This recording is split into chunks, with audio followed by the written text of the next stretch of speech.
اب آپ اس مبارک سلسلے کا تیسرا حلقہ سماعت فرمائیں۔ فوراً چونکہ حضور نے آگے کہنا تھا لا کسرا ولا قیصر بعدہ، تو یہ سارے انتظامات جو کیے جا رہے ہیں کہ کہیں کنگرے گر رہے ہیں اور روشنی آتی ہے تو روشنی سے سیدھا قصور شام کے محل دکھائے جاتے ہیں، کیونکہ میرے مدنی کی ابتدا مکہ سے تھی، مہجر مدینہ تھا اور انتہا شام تھی، کیونکہ حضور صلی اللہ علیہ وسلم کو معراج کہاں سے ہوا، حضور صلی اللہ علیہ وسلم کا اسراء کہاں سے ہوا، مکہ سے شام بیت المقدس، اور یوم محشر کہاں قائم ہوگا، شام بیت المقدس، تو لہذا ابتدا تھی اور یہاں سے نور کے ساتھ آپ کا انتہا بھی دکھا دی گئی کہ مدنی کا مولد مکہ ہوگا اور مہجر جو ہے وہ طیبہ ہوگا اور منتہا جو ہے وہ شام ہوگا، بیت المقدس ہوگا۔ اچھا، اور خدا کی شان دیکھیں، عیسیٰ ابن مریم بھی تصدیق کے لیے کہاں اتریں گے، وہی شام۔ تو اب جناب بی بی آمنہ فرماتی ہیں کہ حضور صلی اللہ علیہ وسلم سرکار دو عالم، رحمت دو جہاں، سرکار مدینہ صلی اللہ علیہ وسلم جب پیدا ہوئے تو فرماتی ہیں یہ تمام دنیا کے بچوں سے ایک علیحدی وضع پہ پیدا ہوئے کہ باقاعدہ مورخین نے لکھا ہے کہ آپ جب پیدا ہوئے تو آپ کے دونوں ہاتھ زمین پہ تھے اور ایسے محسوس ہوتا تھا کہ سجدہ کر رہے ہیں آپ نے اللہ کو، اور اس کے بعد ایسے انگلی اٹھائی اور آسمانوں کی طرف دیکھا۔ یہ کوئی تصور بھی نہیں کر سکتا تھا کہ ایک پیدا ہونے والا بچہ یوں کرے۔ بعض علماء نے تو حضور کا کلام بھی نقل کیا ہے کہ جیسے مہد میں عیسیٰ علیہ السلام نے کلام کیا، اسی طریقے سے یعنی گود میں اس ماشتہ کے بیٹے نے کلام کیا، اصحاب اخدود کے واقعے میں باقاعدہ ایک بچے نے کلام کیا، موسیٰ علیہ السلام پہ جب تہمت لگی تو بچے نے کلام کیا، یوسف علیہ السلام پہ جب تہمت لگی تو بچے نے کلام کیا۔ تو بعض علماء نے نقل کیا ہے کہ حضور نے بھی کلام کیا، اور بعض نے اتنا لکھا ہے کہ پہلا کلام ہی یہ تھا اللہ اکبر کبیرہ والحمد للہ کثیرہ وسبحان اللہ بکرۃ واصیلا۔ اور سیرت پاک کے اس پہلو پہ دیکھیں کہ حضور صلی اللہ علیہ وسلم بی بی فرماتی ہیں کہ ولد مختونا ومسرورا، کہ حضور جب پیدا ہوئے تو ختنہ ہو چکا تھا، اور حضور جب پیدا ہوئے تو چہرے پہ مسکراہٹ ہے، مسرور ہیں، خوشی ہے۔ عبد المطلب کو خبر دی گئی کیونکہ حضور کی پیدائش سے 6 مہینے پہلے ہی آپ کے والد عبداللہ تو فوت ہو گئے۔ اب خدا کی شان دیکھیں کہ والد یوں فوت ہو گئے، پھر بعد میں والدہ فوت ہو گئی، دادا فوت ہو گئے، چاچا فوت ہو گئے، اور حضور صلی اللہ علیہ وسلم کی وہ شان یتیمی جس کو قرآن نے خود ذکر کیا کہ الم یجدک یتیما، لیکن آگے بھی کہہ دیا فآوا، کہ میرا مدنی آپ کو ہم نے یتیم نہیں پایا، پھر ہم نے آپ کو خود تربیت دی، خود حفاظت کی، کیونکہ کوئی یہ تصور نہ کرے کہ یتیم بچے تو عام طور پہ بھٹک جاتے ہیں، ان کو تو کوئی سنبھالنے والا نہیں ہوتا، نہ باپ نہ ماں۔ جن کے ماں باپ ہیں وہ تو کنٹرول کرتے ہیں نا بچے کو، کیا پڑھ رہا ہے، کہاں جاتا ہے، کہاں سوتا ہے، کون دوست ہیں، لیکن جو یتیم ہے اس کا کون فکر کرے؟ اللہ نے فرمایا نہ میرے مدنی کو ایسا یتیم نہ سمجھنا، اس کا تو میں خود انتظام کرنے والا ہوں، اور میں والدین کو بھی اٹھا رہا ہوں تاکہ اگر کل کو کوئی بچہ قابل ہو تو لوگ کہتے ہیں نا جی ایسے بہرحال کیوں ایسے قابل نہ ہوتا، دیکھو کس باپ کا بیٹا ہے، تو لوگ اس کی قابلیت کو باپ کی طرف نسبت کرتے ہیں، شاگرد کی لیاقت کو کہتے ہیں جی ٹھیک ہے ماشاءاللہ یہ ڈاکٹر صاحب بڑے لائق ہیں، لیکن انہوں نے کس استاد سے پڑھا ہے، استاد بھی تو دیکھو نا۔ اللہ نے فرمایا میرا مدنی نہ میں آپ کا باپ رکھوں گا، نہ دادا، نہ استاذ، نہ مدرسہ، تاکہ تیرے کمالات کی نسبت صرف تیرے رب کے ساتھ ہو اور کسی کے ساتھ، اور کسی سے نسبت کی ہی نہ جا سکے، کوئی یہ نہ کہے کہ جی باپ کی تربیت نے ان کو بنا دیا۔ اس لیے حضور فرماتے تھے کہ ادبنی ربی فاحسن تادیبی، کہ مجھے ادب جو سکھایا میرے رب نے سکھایا، میری تربیت میرے رب نے کی ہے، تو وہ کیسا ادب تھا کہ آپ حیران ہوں گے کہ پیدا ہونے کے بعد بھی جنہوں نے بائیں پستان سے کبھی دودھ پینا گوارا نہیں کیا، کہ میں نبی ہوں، میرا کام دائیں سے پینا ہے، دائیں ہاتھ سے پینا ہے، دائیں چیز کو پسند کرنا ہے، میں یہ سار کو کیوں پسند کروں؟ اندازہ کریں سرکار دو عالم صلی اللہ علیہ وسلم کی تربیت کا۔ اچھا، عبد المطلب کو اطلاع ملی کہ آپ کے گھر میں بیٹا ہوا، عبد المطلب اس وقت کعبۃ اللہ میں بیٹھے تھے. جب ان کو اطلاع ملی کہ آپ کے گھر میں عبداللہ کے گھر میں بیٹا پیدا ہوا ہے اور ولد مختونا و مسرورا، اور یہ پہلا خوش نصیب بیٹا ہے کہ جو مختون ہے، ختنہ بھی ہو چکا ہے، اور جو سرہ ہے وہ بھی خود بخود کٹی ہوئی ہے، اس کو بھی کاٹنے کی ضرورت نہیں پڑی. حیران ہو کے ان کا اچھا. تو جلدی جلدی دوڑے آئے اور اپنے بٹے کو اٹھایا، اور پتہ ہے، اور بی بی کہتی ہے اللہ اکبر. اب حالانکہ دیکھیں کہ اس وقت نہ توحید ہے نہ دین ہے، لیکن بی بی آمنہ کہتی ہے کہ حضور کے پیدا ہونے کے بعد جو پہلا لفظ میں نے کہا نا حضور کے لیے، جو پہلا کلمہ میرے منہ سے نکلا، اور وہ کیوں نکلا، وہ فرماتی ہیں کہ میں ابھی حضور میرے پیٹ مبارک میں تھے کہ میں یہ سن چکی تھی آواز کہ جب بچہ پیدا ہو یوں کہنا ہے اعیذک باللہ الواحد من کل حاسد، کہ میں تمہیں اس اللہ واحد کی پناہ میں دیتی ہوں ہر حسد کرنے والے سے. یعنی پہلا کلمہ جو ہے وہ بھی اللہ سے پناہ پکڑے، اور حضور صلی اللہ علیہ وسلم کو اللہ کی حفاظت میں دے رہی. عبد المطلب نے جو اٹھایا حضور صلی اللہ علیہ وسلم کو اپنے ہاتھوں پہ، تو فوراً کعبۃ اللہ کے اندر لے گئے.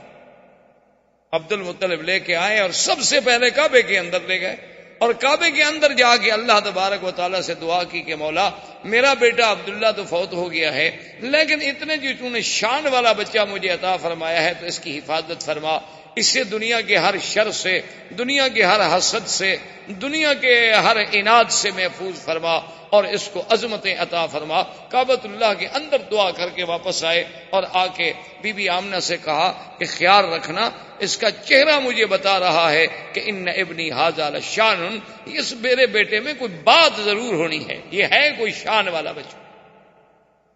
اور اسمیہ محمدا، میں آپ کا نام محمد تجویز کرتا ہوں. اور سرزمین عرب میں یہ رواج تھا کہ جب بچہ پیدا ہوتا تھا تو وہ خود دودھ نہیں پلاتی تھی مائیں، دودھ پلانے کے لیے انہیں دیہاتوں میں بھیجا جاتا تھا، دور بھیجا جاتا تھا شہروں سے، اور انہیں دور رکھا جاتا تھا. اس کی وجہ مورخین نے لکھی ہے کہ اصل ایک وجہ تو یہ تھی کہ شہر کی فضا اور جو اور خوراک اتنی صاف نہیں ہوتی جتنی دیہات کی صاف ہوتی.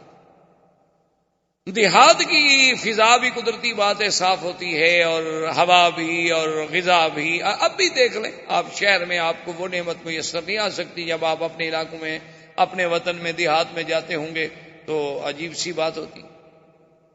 یعنی آپ، مجھے ایک دفعہ میں سفر کر رہا تھا تو ہمارا علاقے کے ساتھ ہی، جسے آپ کہتے ہیں نا سہارا، یا آپ کے ہندوستان میں بھی راجستھان کا جیسے علاقہ ہے، وہ بھی اسی طرح ہمارے ساتھ بھی پاکستان میں راجستھان کے سہارا کا علاقہ ہے، اور وہ ہمارے ڈسٹرکٹ سے قریب ہے. تو وہاں کچھ دوستوں نے، انہوں نے کہا کہ حضرت آپ آتے ہیں اور جلسہ، سفر، تقریر، درس، صبح درس، مغرب کو درس، عشاء کو درس، رات کو جلسہ، پھر سفر، تو کم از کم آپ ایک دن 2 دن دیں تاکہ ہم آپ کو یہاں کو ہرن ورن کا شکار کھلائیں، یہ کریں وہ. خیر میں نے کہا 2 دن والی بات تو ہو نہیں سکتی، ایسا کریں گے چلو کبھی آپ کے ساتھ شکار کیا ہم نے کھیلنے ہیں، تو رات کو آ جائیں گے. تو وہاں جب میں گیا تو میں کہنے کا مقصد یہ تھا کہ مجھے اتنی جناب گلے میں تکلیف، نزلہ، زکام، تھکان، اتنی بدن ٹوٹ رہا ہے. اب وہاں جا کے یاد آیا کہ بھئی وہ اتفاق سے وہ دوائیوں کا بیگ بھی میں نے ساتھ نہیں رکھا، کیا کھاؤں کیا نہ کروں. اب صحرا ہے، روئی کا علاقہ ہے، ٹیلوں پہ بیٹھے ہوئے، نہ گھر ہے نہ کچھ ہے. تو ان سے میں نے کہا کہ بھئی کیا؟ انہوں نے کہا جی ابھی آپ کا علاج کرتے ہیں. وہ جناب گھی لے آئے خالص، اور اس کے انہوں نے کہا کہ جی یہ 2-3 فنجان بھر کے پی جائے. میں نے کہا میں نے زندگی میں 1 تولہ گھی نہیں پیا. پیدا ہونے کے بعد پتہ نہیں ماں شاہ نے کھلا دیا ہو مکھن وکھن، تو وہ تو یاد نہیں، اس کے بعد تو مجھے یاد نہیں آتا. انہوں نے کہا حضرت آپ پیے. میں نے کہا اللہ کے بندے گھی پینے سے میرا نزلہ ٹھیک ہو جائے، میں تو اور مر جاؤں گا. انہوں نے کہا جی آپ پیئے تو صحیح. خیر بہرحال زبردستی مجھے انہوں نے پلا دیا. آپ یقین فرمائیں کہ میں نے زندگی میں اتنا اچھا گھی اور اتنا اچھا اس کا ذائقہ، خوشبو، اور جناب انہوں نے کہا جی اب آپ تو جائیں، کہاں تھکان گئی، کہاں ہمارا نزلہ گیا، کہاں گلے کی خشکی، کہاں وہ خراش، وہ ٹھیک ٹھاک. انہوں نے کہا جی ہمارے ہاں تو یہی علاج ہوتا ہے. میں کہا یار یہ عجیب علاج ہے. تو مقصد کہنے کا یہ تھا کہ وہ جب اتنی صاف ہوتی ہے، خوراک اتنی صاف ہوتی ہے، وہ گھی اتنی اصلی ہوتے ہیں کہ اس میں ملاوٹ کا تصور نہیں ہوتا، تو عرب اپنے بچوں کو باہر. اور دوسری وجہ یہ تھی کہ شہر کی زبان صاف نہیں رہتی، جیسے غذا صاف نہیں رہتی اسی طرح زبان صاف نہیں رہتی. کوئی حاجی آیا، کوئی کہاں سے آیا، کوئی کہاں سے آیا، کوئی کہاں سے آیا، ایک ایک لفظ، آدھا آدھا لفظ، ایک ایک جملہ چھوڑ گیا. اب آپ یہاں دیکھتے ہیں نا عربی لکھی ہوتی ہے ناشی و نال، یہ کون سی عربی ہے؟ نیشنل کا ترجمہ جو نہیں کر پائے بیچارے، کہ اب نیشنل کا کیا ترجمہ کرنے کا، جو اسی کو ناشی و نال بنا دو. تویوتا، ووتو، جو مرضی ہے اپنا بنا لیں. کہاں سے؟ اچھا اب جناب وہ جو بناتے ہیں نا جی، وہ صبح انڈے کو ایسے مار مار کے چھوٹے، اس کا نام ہے شکشوکا. کہاں سے آ گیا جی شکشوکا؟ کو عربی کا لفظ ہے دنیا میں شکشوکا. پیزا کون سی عربی ہے جی پیزا؟ یہ تو اٹالین پراٹھے کا نام ہے پیزا. یہاں کون سی عربی میں آ گیا پیزا؟ یہ اس لیے کہ زبان بگڑتی ہے. جب باہر کو لوگ آتے ہیں تو اپنی کچھ برائیاں تو ہمیں دے جاتے ہیں، اچھائیاں مکے والوں کی لے جاتے ہیں اور برائیاں وہ یہاں چھوڑ جاتے ہیں. تو اس لیے بھی لوگ جو تھے وہ شہروں سے اپنا گھبراتے تھے کہ بھئی بچے کی تربیت باہر کرو کہ اس کی زبان بڑی فصیح. تو اس لیے اب جناب بی بی صاحب ابھی اسی تمنا میں تھی. بنو سعد کے قبیلے کی مرضعات آئیں، مکے میں آ کے بچوں کو تلاش کیا، سب اپنا اپنا بچہ لیتی گئیں. اور جب سنے کہ محمد عربی عبداللہ کے گھر میں پیدا ہوئے، باپ فوت ہو گیا ہے، بھئی یتیم ہے نا. اچھا یہ مطلب نہیں تھا کہ ان کو صرف پیسوں کا خیال ہوتا تھا، وہ دودھ کی کوئی اجرت طے نہیں کرتی تھی، ان کے نزدیک دودھ بیچنا حرام تھا. اچھا یہ ہمارے دیہاتوں میں بھی رواج رہا ہے، ہمارے قبائل میں، کہ دودھ بیچنے کو بڑا حرام سمجھا جاتا ہے. کہ دودھ ہے ٹھیک ہے، اللہ کی نعمت، اس کو کیا بیچنا ہے. اب تو خیر لوگ دودھ والی بیچ دیتے ہیں، دودھ کیا ہوا، اب تو قومیں اتنی ترقی کر گئی. اچھا خیر جناب وہ یہ ہوا کہ وہ یہ سوچتے تھے کہ بعد میں اکرامیہ جو ہے وہ تو ہمیں ملنا ہے نا، طے نہیں کرتے کہ ہمیں دودھ پلانے کے اتنا پیسے دو. لیکن صاف بات ہے کہ بڑا گھر ہوگا تو اکرام، لباس، کپڑے، یہ وہ ملے گا. اور ایک یتیم بچے کے گھر سے بھی ہمیں کیا ملے گا؟ ماں غریب ہے، باپ مر گیا ہے، دادے کی کفالت میں ہے. اور اس زمانے میں عبد المطلب کا گھرانہ سب سے زیادہ غریب تھا. غربت کی وجہ کیا تھی کہ جو کچھ ہوتا تھا وہ تو حاجیوں پہ لٹا دیتے تھے.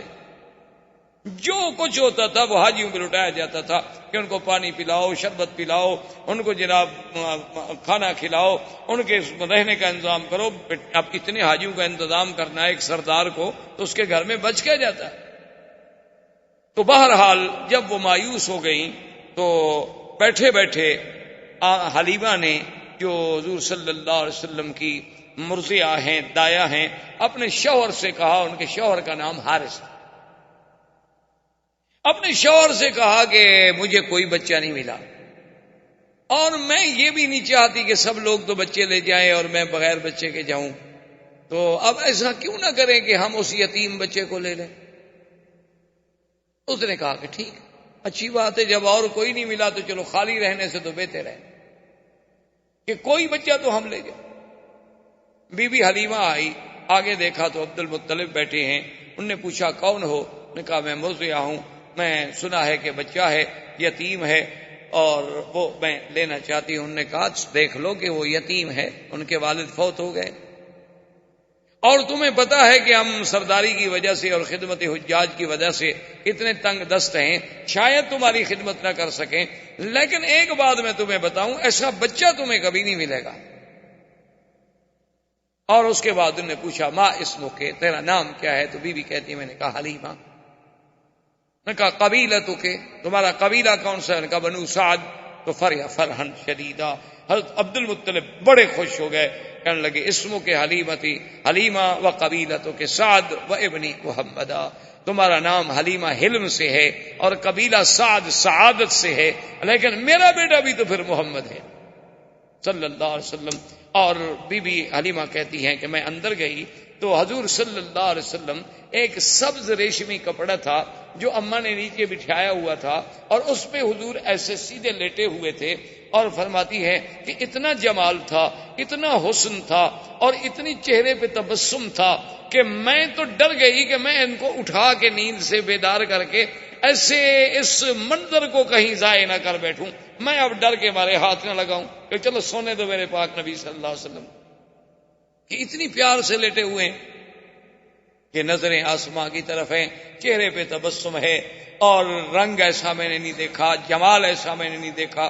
تو میں نے بی بی آمنہ سے پوچھا کہ آپ کا یہ بیٹا، اس نے کہا تمہیں پتا ہے کہ ولد مختونن، یہ تو پیدا ہی مختون ہوا ہے، یہ تو پیدا ہی مسرور ہوا ہے۔ ان ابنی ھذا لشأن، میرے اس بیٹے کو اللہ نے کوئی مقام دینا ہے۔ حلیمہ اگر بچہ لینا ہے تو ذرا خیال سے لے جانا۔ اور حلیمہ بی بی کی سواری کیا تھی؟ یہ گدھا۔ بعض روایات میں اونٹنی کا ذکر ہے، لیکن بعض روایات میں گدھا کا ذکر۔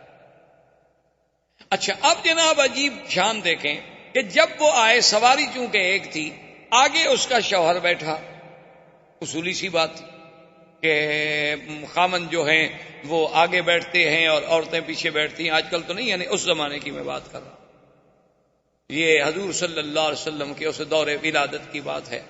تو بہرحال وہ حارث جو تھا وہ سواری پہ آگے بیٹھا، اور اس کے بعد ان کی بیوی پیچھے۔ اب بیوی پیچھے بیٹھے گی تو حضور کو تو آخر وہ گود میں لے گی نا۔ اچھا، جب گود میں لے کے بیٹھی، سواری نہیں چلتی، وہ سواری کھڑی نہ ہو۔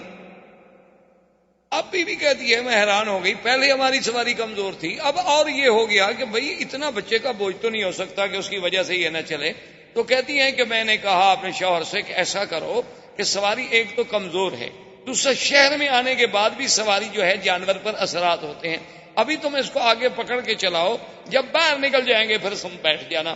تو جب میرا خاوند اترا، اس نے آگے پکڑا تو چل پڑی، اور جب ہم شہر سے نکل گئے ہم نے پھر سواری کو بٹھا دیا، پھر اسی طرح بیٹھے، پھر وہ رک گئی۔ میں نے کہا کیا بات ہے؟ تو حارث کہنے لگا کہ آمنہ معلوم ہوتا ہے کہ یہ بچہ کوئی ایسے شان والا ہے کہ اس کو اس کا مالک پیچھے نہیں بیٹھنے دیتا، اس کو آگے ہی بٹھانا ہوگا، تو لہذا اس کو میں آگے لے لیتا ہوں، تم پیچھے بیٹھی رہو۔ تو میں نے اپنی گود میں لے لیا۔ تو کہتے ہیں میری سواری جو چلی نا تو ساری بنو سعد کی سواریاں پیچھے رہ گئیں، اور وہ ہمیں پکار رہی ہیں کہ حلیمہ تمہاری سواری کو کیا ہوا؟ میں نے کہا سواری تو وہی ہے، پر سوار بدل گیا۔ سواری تو میری وہی ہے جو آتے ہوئے چل نہیں سکتی تھی، آتے ہوئے کھڑی نہیں ہو سکتی تھی۔ اور پھر بی بی حلیمہ کہتی ہے کہ ہمارے علاقے میں غربت کا یہ عالم تھا، پورا علاقہ برباد تھا، اور میری کہتی ہے کمزوری کا یہ عالم تھا کہ میرا ایک بیٹا تھا، اس کو میں دودھ نہیں پلا سکتی تھی، دودھ والا بیٹا تھا، یعنی رضاعت کے دور میں تھا، لیکن اتنا میرا کم دودھ ہوتا تھا کہ سارا دن میرا بیٹا روتا رہتا تھا۔ بی بی حلیمہ کے بیٹے کا نام عبداللہ تھا، جو حضور کا رضائی بھائی تھا۔ اب دیکھیں، باپ کا نام بھی عبداللہ اور رضائی بھائی کا نام بھی عبداللہ، ماں کا نام آمنہ اور مرضیہ کا نام حلیمہ، یعنی آمنہ امن سے، حلیمہ حلم سے، قبیلہ سعد سے، اور رضاعت والا بھائی بھی عبداللہ۔ یہ سارے اتفاق ہے۔ یہ تو معلوم ہوتا ہے کہ اس خالق کائنات نے نظام بنایا کہ جس جس چیز پہ آپ نظر ڈالیں، یعنی عجیب حیرت ہوگی۔ اچھا دیکھیں نا، اگر آپ لفظ دیکھیں اللہ تو کس دوسرے لفظ پہ شد ہے، پہلے لفظ پہ تو شد نہیں ہے نا۔ اور حضور کے نام پہ بھی دیکھیں محمد، وہاں بھی شد دوسرے نام پہ آتی ہے، پہلے نام پہ نہیں آئی، آخر پہ بھی نہیں آئی۔ یعنی یہ سارے اتفاقات ہیں۔ یہ بخت و اتفاق ہے کہ ہاں جی اتفاق ہے، ایسا ہو گیا ہوگا، یہ کیا بات ہے؟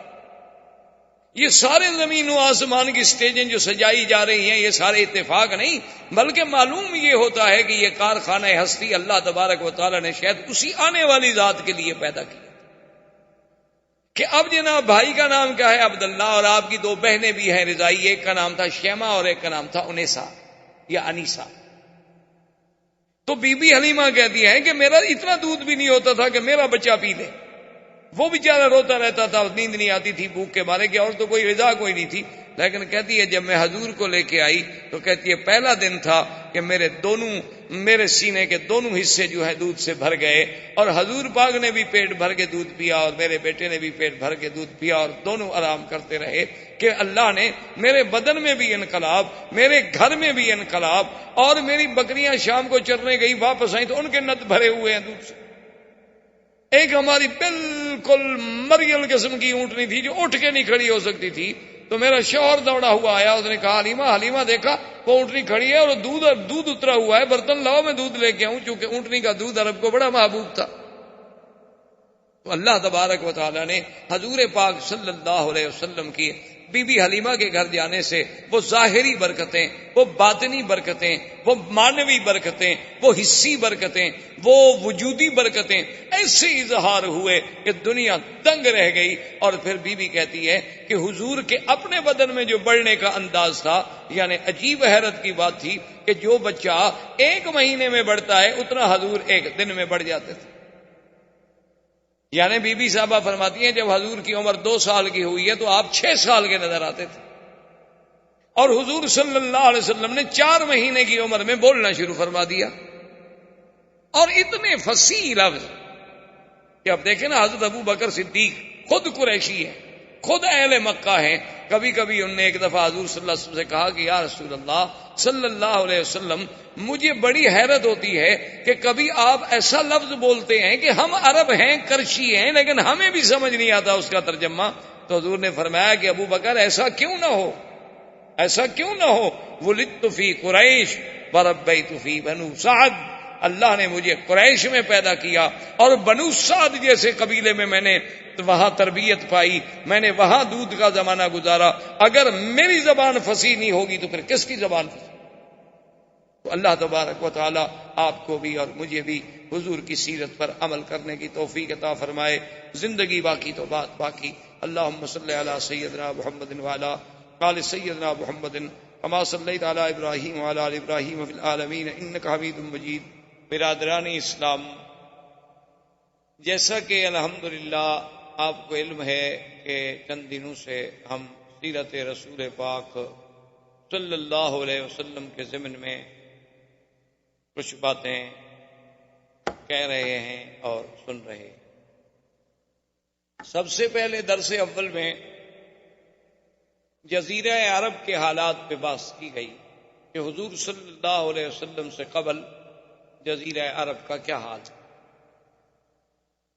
اس کے بعد حضور صلی اللہ علیہ وسلم کی بعثت کے مطابق جو مبشرات تھے، جو اشارات تھے، جو ارہاسات تھے، جو کنایات تھے، جو مؤشرات تھے، ان پر بحث کی گئی اور اس کو ذکر کیا گیا درس میں۔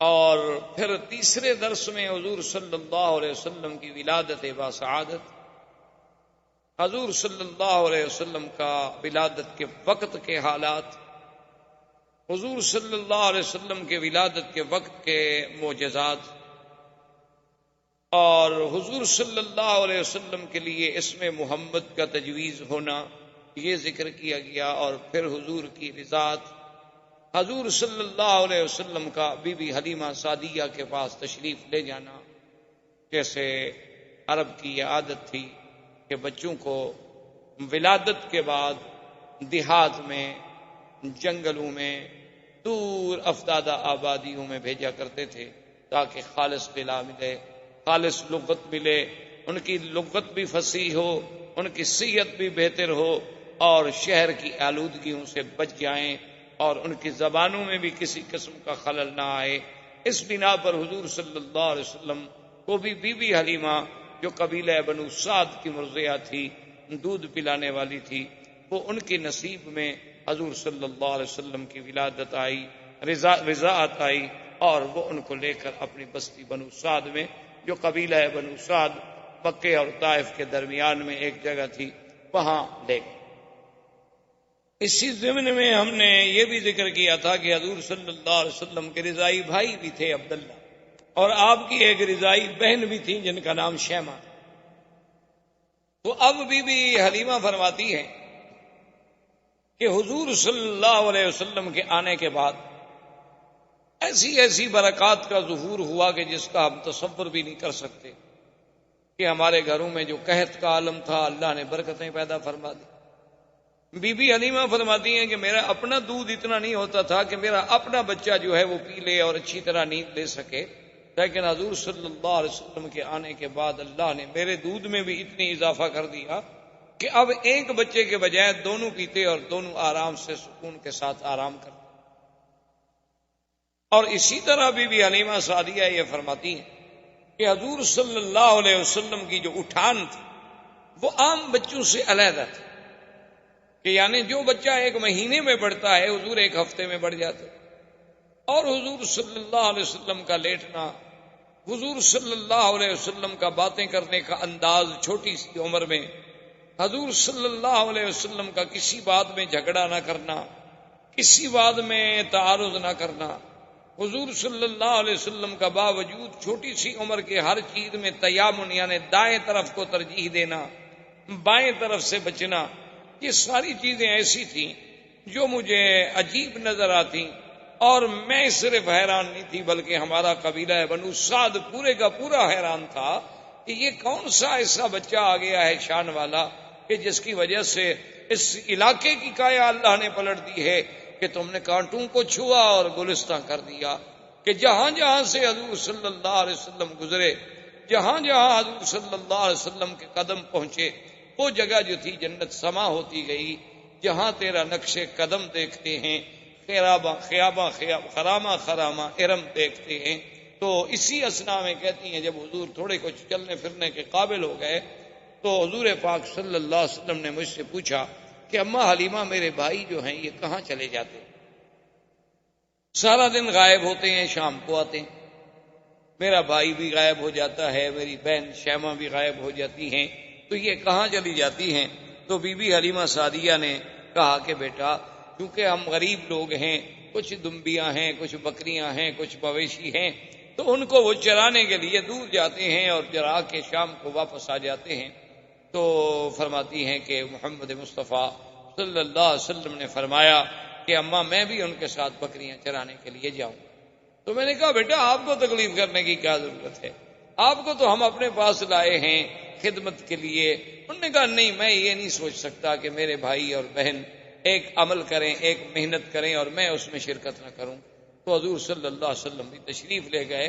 اسی اسنا میں وہ واقعہ پیش آیا کہ ایک دن آپ کے بھائی عبداللہ اور آپ کی بہن شیمہ جو تھی وہ بھاگتی ہوئی آئیں اپنی اماں کے پاس اور انہوں نے کہا کہ اماں ہمارا وہ جو قرشی بھائی ہے نا، قد جاء رجلان فقتلہما، 2 آدمی آئے انہوں نے ہمارے بھائی کو قتل کر. تو بی بی حلیمہ سعدیہ کہتی ہیں کہ میرے تو پاؤں کے نیچے سے زمین نکل کہ بھئی ہمارے پاس تو وہ قریش کی امانت ہے، اور خدا نہ خاصا ایسا واقعہ ہو جائے تو پھر ہمیں کہاں قریش معاف کریں. تو کہتی ہیں کہ میں نے شور مچایا اور میں بھاگی، میرا خامن دوڑے، اس کے بعد ہمارے قریب کے جو رشتہ دار تھے وہ دوڑے، اور ہم جب دوڑے پہنچے تو ہم نے دیکھا کہ ایک درخت کے نیچے ایک ٹہنی پکڑ کر سرکار دو عالم سرکار مدینہ صلی اللہ علیہ وسلم کھڑے ہیں. آپ کے چہرے مبارک کا رنگ البتہ تو متغیر، رنگ جو ہے محسوس ایسے ہوتا ہے کہ جیسے رنگ اڑا ہوا. تو ہم نے جلدی سے جا کے بی بی حلیمہ نے سینے سے لپٹایا کہ یا حبیبی و یا ولدی، اے میرے بیٹے خدا تجھے ہر دشمن سے محفوظ رکھے، کیا ہو گیا؟ اس نے کہا اماں کوئی ایسی بات نہیں ہے، بات اتنا ہے کہ میں ایسے کھڑا تھا وقت نزل رجلان، ایسے اوپر سے معلوم ہوا کہ 2 بندے آئے اور بڑا سفید لباس انہوں نے پہنا ہوا تھا، اور انہوں نے آ کر مجھے پکڑا، پکڑنے کے بعد مجھے سلا دیا اور میں سب کچھ دیکھ رہا تھا. اور ایک بڑی تست تھی سونے کی، اور اس تست میں کیا کیا تھا اللہ عالم. پھر انہوں نے مجھے لٹانے کے بعد میرے سینے مبارک کو یہاں سے لے کر کھولا بالکل عین ناف تک. کھولنے کے بعد انہوں نے میرے دل مبارک کو نکالا اور میں یہ ساری کاروائی دیکھ بھی رہا ہوں، یعنی یہ سارا آپریشن اور پھر دل مبارک کا باہر آ جانا. یعنی آج دنیا جس کو اپنے سرجری کا معراج سمجھتی کہ ہم نے سرجری میں وہ مقام حاصل کر لیا ہے کہ ہم دل کا معاملہ ٹھیک کر لیتے ہیں، والو بدل لیتے ہیں، بائی پاس ہو جاتا ہے، دل کو باہر نکال لیتے ہیں، دل کو صیف رکھنے کے لیے اندر ایک مشین فٹ کر دیتے ہیں، متبادل دل لگانے کی باتیں اور سب ہو. لیکن آپ اندازہ کریں کہ 1400 سال پہلے جبکہ کوئی وسائل نہیں، کوئی ہسپتال نہیں، کوئی آپریشن تھیٹر نہیں، کوئی انتظامات نہیں، تو یہ تو آپریشن جو ہے نوری مخلوق کر رہی ہے اور الہی حکم سے ہو رہا ہے. کہ آپریشن کرنے والے بھی کون ہیں؟ اللہ کے فرشتے ہیں، ملک ہیں، جبرائیل و میکائیل ہیں. اور جس ذات کا آپریشن کیا جا رہا ہے وہ کون ہے؟ محمد رسول اللہ صلی اللہ علیہ وسلم. تو کہتے ہیں کہ حضور صلی اللہ علیہ وسلم، اور کمال یہ ہے کہ آپ کی کوئی بے ہوشی نہیں، آپ کو کسی دوائی سے کسی چیز سے اتنا زیر اثر نہیں کیا گیا کہ آپ بے ہوش ہو جائیں، کہ اتنا بڑا سینے کا چیر دینا، اتنا بڑا کھول دینا، پھر دل مبارک کا نکالنا، نکال کے باہر دھونا۔ اور سب سے بڑی بات یہ ہے کہ حدیث مبارک میں یہ بھی آتا ہے کہ اس دل میں کوئی چھوٹا سا ایک ٹکڑا تھا، وہ بھی نکال کے انہوں نے باہر پھینک دیا، اور یہ بھی کہا کہ ھذا حظ شیطان، وہ حصہ چھوٹا سا نکال کے باہر ڈال دیا گیا، اور پھر سینہ مبارک میں دل مبارک رکھا گیا اور پھر اس کو سیا گیا۔ تو بی بی حلیمہ یہ باتیں سن رہی ہیں، اور ان کے لیے تو یہ سمجھ سے بالا تر بات ہے نا کہ کسی بچے کو اس طرح، اور ایسا دنیا میں کون سا آپریشن ہے کہ جو لمحوں میں ہو جائے اور لمحوں میں ٹھیک ہو جائے، لیکن کہتے ہیں کہ آثار جو تھے سلائی کے، نشان جو تھے وہ باقی تھے۔ اچھا اللہ چاہتے تو یہ نشان بھی مٹ جاتے، جو خداوند قدوس اتنی بڑا آپریشن اپنے پاک نبی کا کرا سکتے ہیں ملائکہ کو بھیج کر، نشان بھی مٹ جاتے، لیکن نشان مٹ جاتے تو منکرین کو انکار کا ایک بہانہ مل جاتا کہ کافروں کو تو آپ چھوڑیے، بڑے بڑے مسلمانوں نے بھی شک کے صدر کا انکار کیا ہے۔ انہوں نے کہا کہ یہ جو کہتے ہیں کہ سینہ مبارک شک ہوا، یہ روایات ایسی نہیں ہے کہ ہم جس پر ایمان لے آئیں، کیونکہ حدیث مبارک تو لکھی ہی حضور کے 250 سال بعد گئی ہے۔ یہ شک کے صدر ہونا، سینے کا چیرا جانا، دل مبارک کا باہر نکال لینا، پھر دل کو دھونا، دھونے کے بعد دل کو اندر رکھ دینا، اور بغیر اسباب ظاہریہ کے، اتنی بڑی بات جو ہے۔ انہوں نے کہا اصل میں مولویوں کو دھوکہ لگا ہے کہ انہوں نے شک کے صدر کو حقیقت پہ محمول کر دیا، حالانکہ معنی یہ تھا کہ اللہ نے اپنے نبی کا دل مبارک جو ہے کھول دیا، یعنی اس کو باتیں سمجھنے کے لیے، علوم غیبیہ کی باتوں کو پہچاننے کے لیے، علوم قرآن کی حقیقت و گہرائیوں میں ڈوبنے کے لیے اللہ نے سینہ کھول دیا۔ وہ کہتے ہیں جیسے محاورے میں آپ کہتے ہیں جی ماشاء اللہ فلاں عالم کی جب تقریر سنی نا، اللہ نے بھائی ان کا تو واقعی سینہ کھول دیا، ایسے بہ رہے تھے جیسے کوئی دریا بہ رہا ہو، حالانکہ نہ دریا بہ رہا ہوتا ہے اور نہ سینہ کھلا ہوتا ہے۔ انہوں نے کہا یہ محاورہ۔ تو بعض مسلمان اپنے آپ کو مسلمان کہلانے والوں نے بھی شک کے صدر کا انکار کر دیا۔ انہوں نے کہا کوئی شک کے صدر نہیں، بلکہ یہ شرح صدر ہے، شک کے صدر نہیں۔ لیکن بات یاد رکھیں کہ شک کے صدر کی روایات بخاری و مسلم کی روایات ہیں، سیاح کی روایات ہیں، اور وہ اتنی تواتر کو پہنچی ہوئی روایات ہیں کہ جن کا ہم انکار نہیں کر سکتے۔ اور پھر صحابہ کا صرف یہ نہیں ہے کہ بھی روایات کا ذکر ہو، بلکہ صحابہ کا حضور کے آثار نشانات کو بھی دیکھ کے گواہی دینا کہ ٹانکے کے نشان ہم نے اپنی آنکھوں سے دیکھے۔ حضور کے خادم جو ہیں حضرت انس بن مالک رضی اللہ تعالیٰ عنہ، وہ فرماتے ہیں کہ حضور صلی اللہ علیہ وسلم کے سینے مبارک پر جو اثرات تھے اس سلائی کے، وہ میں نے دیکھے ہیں اپنی آنکھوں۔ اور پھر جہاں شرح صدر ہے وہاں قرآن نے تو خود کہا ہے شرح صدر، الم نشرح لک صدرک ووضعنا عنك وزرك الذي انقض ظهرك۔ اور اسی طرح قرآن کہتا ہے فمن يرد الله ان يهديه يشرح صدره للاسلام فهو على نور من ربه۔ اور اسی طرح قرآن نے موسیٰ علیہ السلام کی دعا نقل کی، رب اشرح لي صدري ويسر لي امري وَاحْلُلْ عُقْدَةً مِّن لِّسَانِي يَفْقَهُوا قَوْلِي۔ اور حضور کی دعا تھی اللہم متعنا بِأَسْمَائِنَا وَأَبْصَارِنَا وَاشْرَحْ صُدُورَنَا۔ تو شرح صدر تو قرآن نے خود ذکر فرمایا۔ تو اگر شرح صدر سے علماء کو دھوکہ لگتا تو اس شرح صدر والی آیت میں وہ لکھ دیتے کہ یہ شک صدر ہے، یا شک صدر والی آیت کے نیچے اور حدیث کے نیچے لکھ دیتے کہ یہ شرح صدر ہے۔ یہ بات نہیں، حضور کا ایک دفعہ شک صدر نہیں بلکہ 2 دفعہ حضور کا شک صدر ہے۔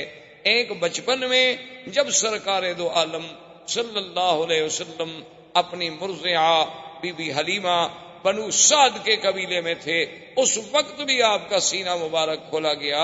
اور ایک جب حضور صلی اللہ علیہ وسلم کو اسراء اور معراج پہ لے جانے کا فیصلہ ہوا تو وہ بھی اللہ کے حرم میں مسجد الحرام میں یہاں آ کر فرشتوں نے پھر آپ کا سینہ مبارک کھولا۔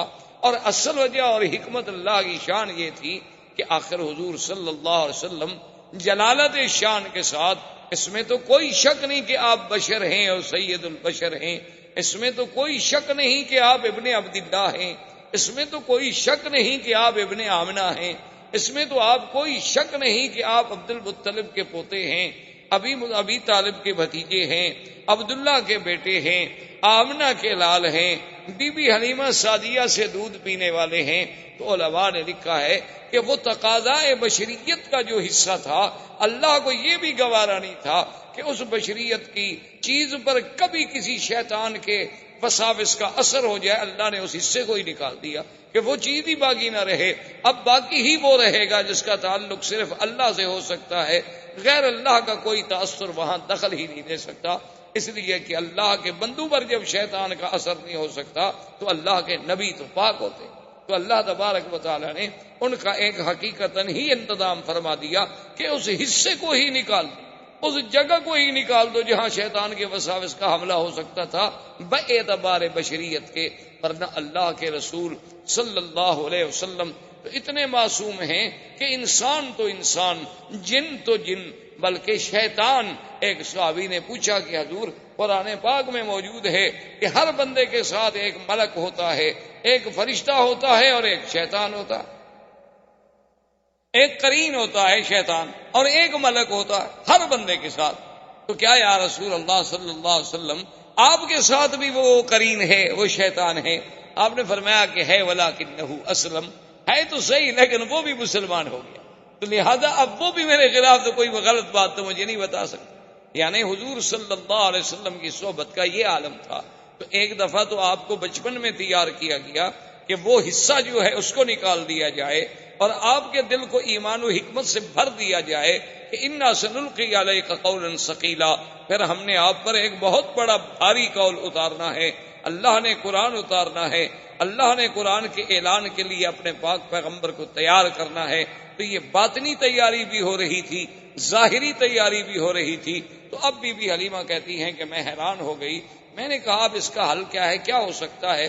تو میں نے بڑی سوچ و بچار کے بعد، ایک ہمارے علاقے میں بہت بڑا کاہن تھا، بہت بڑا ماہر تھا، راہب تھا ان باتوں کا، تو میں اس کے پاس ان کو لے گئی اور میں اپنے خاوند کو بھی لے گئی۔ تو اس نے جب دیکھا تو اس نے کہا کہ نام کیا ہے؟ میں نے بتلایا کہ نام یہ ہے محمد صلی اللہ علیہ وسلم۔ کب پیدا ہوئے؟ 12 ربیع الاول کی رات میں۔ کہاں پیدا ہوئے؟ مکہ میں۔ کیا دیکھا؟ یہ دیکھا۔ کیا کیا آثار نظر؟ اس کے بعد اس نے کہا کہ حلیمہ بات یہ ہے کہ اس بچہ جو ہے یہ کوئی شان والا بچہ ہے، معلوم ہوتا ہے کہ شاید یہ سنت کا نبی ہو، لہذا اس کو تم بڑی حفاظت سے رکھو، اس کے تو بڑے دشمن ہو۔ تو اب بھی حلیمہ کہتی ہیں کہ میں گھبرا گئی، حالانکہ میں 2 سال کی عمر میں ایک دفعہ والدہ کے پاس لے گئی تو پھر منتیں کر کے میں لے آئی تھی حضرت کو، کیونکہ والدہ کہتی تھی کہ اب 2 سال کی عمر ہوگی تو آپ چھوڑ دیں۔ میں نے کہا کہ نہیں، مکے میں بیماری پھیلی ہوئی ہے، کہیں حضور کو تکلیف نہ ہو جائے، کیونکہ میں چاہتی تھی کہ یہ برکت میرے گھر سے کہیں دور نہ ہو جائے، یہ رحمت میرے گھر سے کہیں نہ چلی جائے۔ تو اب میں اتنی گھبرا گئی کہ میں حضور صلی اللہ علیہ وسلم کو لے کے سیدھی بی بی آمنہ کے پاس آئی اور میں نے کہا بی بی اب آپ اپنے بچے کو سنبھالیں، میں اب بچے کی حفاظت نہیں کر سکتا۔ تو بی بی آمنہ نے فرمایا کہ حلیمہ کیا بات ہے، تم تو منتیں کر کے لے گئی، تو ابھی تو چند ماہ بھی نہیں گزرے تم پھر خود آ گئی ہو دینے کے لیے، کیا تمہیں خطرہ ہے؟ اس نے کہا کہ اب بی بی میں آپ کو کیا بتاؤں، کچھ حالات ایسے دیکھے گئے ہیں، کچھ باتیں ایسی ایسی حضور کے ساتھ ہوئی ہیں، اور آپ کا سونا اٹھنا بیٹھنا، پھر کہنا کہ 2 آدمیوں نے میرا سینہ مبارک کھولا ہے، یہ ایسی باتیں ہیں کہ میں ڈر گئی ہوں کہ کہیں میں اس امانت کو سنبھال نہ سکوں۔ تو بی بی آمنہ نے کہا اچھا تم کہیں اس طرح اس لیے تو نہیں ڈر رہی ہو کہ آپ پر کوئی جن کا اثر ہو گیا؟ تو انہوں نے کہا پتہ نہیں، ہو سکتا ہے کہ جن کا بھی اثر ہو۔ تو انہوں نے کہا کہ نہیں، میرے بچے پہ کبھی جن کا اثر نہیں ہو سکتا، کیونکہ جب یہ پیدا ہوئے تھے تو میں نے اسی وقت کہا تھا کہ انی اعوذک باللہ الواحد الاحد من شر حاسد اذا حسد۔ اب دیکھیں کہ بی بی آمنہ حضور کو اس وقت بھی اللہ کی پناہ میں دے رہی ہیں پیدا ہونے کے بعد، حالانکہ وہ تو ان گھرانوں میں پیدا ہوئی جہاں بت پرستی تھی، لیکن حضور صلی اللہ علیہ وسلم کی ولادت کا سلسلہ اور حضور کی برکات کے، انہوں نے کہا کہ ہاں میرے بچے پہ جن شن تو کوئی اثر نہیں کر سکتا، لیکن اگر تم گھبرا گئی ہو تو کوئی بات نہیں، چھوڑ۔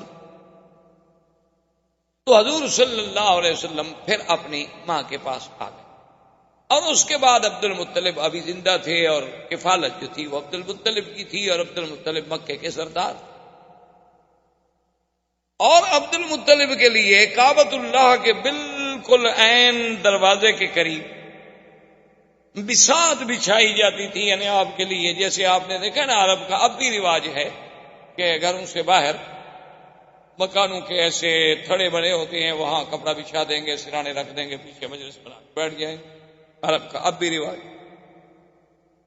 تو عبد المطلب کے لیے جو مجلس بنتی تھی وہ بالکل عین کعبۃ اللہ کی دیوار کے ساتھ اور کعبۃ اللہ کے دروازے کے قریب، وہاں آپ کے لیے مخملی کپڑے کے بچھائے جاتے، سرانے لگائے جاتے، گدے لگائے جاتے، کیونکہ سردار مکہ تو اس وقت عبد المطلب، سارے مکے پہ ان کی سرداری تھی، اور پھر سقایا اور خدمت حجاج، خدمت حجیج، یہ سارا نظام جو ہے عبد المطلب کے سپرد تھا، لہذا ان کا احترام جو ہے دو جانب سے تھا، ایک کعبۃ اللہ کی نسبت سے اور ایک مکے کی سردار ہونے کی نسبت۔ اور جب وہ مجلس بچھا دی جاتی تو کوئی بھی آدمی جب وہاں آتا تو اس کو یہ اجازت نہیں تھی کہ وہ حضور اس عبد المطلب کی اس بساط پہ، اس جگہ پہ بیٹھ جائے، حتیٰ کہ عبد المطلب کے باقی بیٹے جو ہیں وہ بھی کھڑے رہتے تھے، باپ کا انتظار کرتے تھے جب تک والد آئیں وہ آ کے وہاں بیٹھیں۔ لیکن خدا کی شان ہے کہ محمد مصطفیٰ صلی اللہ علیہ وسلم ابھی تو 3-4 سال کی عمر نہیں ہوئی تھی، آپ جب بھی تشریف لاتے تو آ کر فوراً اپنے عبد المطلب دادے کی مجلس پہ بیٹھ جائیں، اور بھائی اگر روکتے بھی تو آپ ان کی توجہ نہ۔ اور عبد المطلب کو جب کہا گیا تو انہوں نے کہا ان ابنی ھذا لشأن، اس میرے بیٹے کے اندر کوئی اللہ نے کوئی شان رکھی ہے ایسی، اس کو منع نہ کیا کرو، اگر یہ میری مجلس پہ بیٹھ جائے تو بیٹھ جائے، میں نیچے بیٹھ جاؤں گا لیکن میں محمد کو نہیں اٹھا سکتا صلی اللہ علیہ وعلا آلہ واصحابہ وسلم۔ تو اب حضور صلی اللہ علیہ وسلم کو یعنی اس ضمن میں آپ کو یہ ایک جہاں وہاں یعنی بی بی حلیمہ کے پاس خالص غذا ملی، خالص لسان ملی، خالص لغت ملی، اور عبد المطلب کے پاس بیٹھ کے سرداری ملی، اور سرداروں کی باتیں، بڑے بڑے سرداروں کا عبد المطلب کے دربار میں آنا، بیٹھنا، باتیں کرنا، انداز کرنا، یہ ساری باتیں جو تھیں اس کی ایک تعلیم دی جا رہی تھی۔ عبد المطلب کے مجلس میں کوئی معمولی سی مجلس نہیں تھی، اس وقت مکے کا سب سے بڑا سردار۔ یہ سارا ایک اللہ کی طرف سے نظام۔ اور عبد المطلب کا عالم یہ تھا کہ سردار ہونے کے باوجود پیسہ نہیں ہوتا تھا، چونکہ جب پیسہ آتا تو سخاوت تھی، خرچ ہو جاتا، حاجیوں پہ خرچ ہو رہا ہے، زمزم میں شہد ملا کے پلایا جا رہا ہے، زمزم نہیں تو باہر سے پانی لا کے پلایا جا رہا ہے، سرید کھلائی جا رہی ہے، روٹی کھلائی جا رہی ہے، حاجیوں کی خدمت کی جا رہی ہے، تو اتنا پیسہ کہاں سے ملے گا سردار؟ تو بہرحال حضور صلی اللہ علیہ وسلم آپ کی کفالت میں بھی تربیت لیتے رہے، اور جب حضور صلی اللہ علیہ وسلم کی عمر مبارک زیادہ ہوئی، ایک دن آپ کی والدہ نے یہ ارادہ کیا کہ میں حضور کو لے کر آپ کے اخوال جو ہیں بنو نجار مدینہ منورہ میں ان کے پاس جاؤں، کم سے کم میں اپنے رشتہ داروں کو بھی تو ملاؤں، اور کم سے کم حضور صلی اللہ علیہ وسلم میرے بیٹے کی زیارت کر سکیں۔ حضور کو لے کے مدینہ منورہ تشریف لے گئیں، اور خدا کی شان ہے مدینہ منورہ کی گلیوں میں جہاں جہاں حضور صلی اللہ علیہ وسلم گزرتے تو لوگ حیران ہوتے، جو بھی دیکھتا حضور صلی اللہ علیہ وسلم کو حیران ہو جاتے۔ اسی سے شہرت اٹھی، اور شہرا میں کچھ یہودی لوگ آئے، کچھ راہب آئے، انہوں نے آ کے حضور صلی اللہ علیہ وسلم کو دیکھا تو انہوں نے لوگوں سے کہا کہ نبی ھذہ الامہ، یہ اس امت کا نبی پیدا ہو گیا ہے، اور ایسی باتیں کرنے لگے کہ بی بی آمنہ کو اندیشہ ہو گیا کہ کہیں یہ حضور کو نقصان نہ پہنچا دے، تو بی بی صاحبہ ان کو لے کر واپسی کا انہوں نے جلدی سے سفر اختیار کیا۔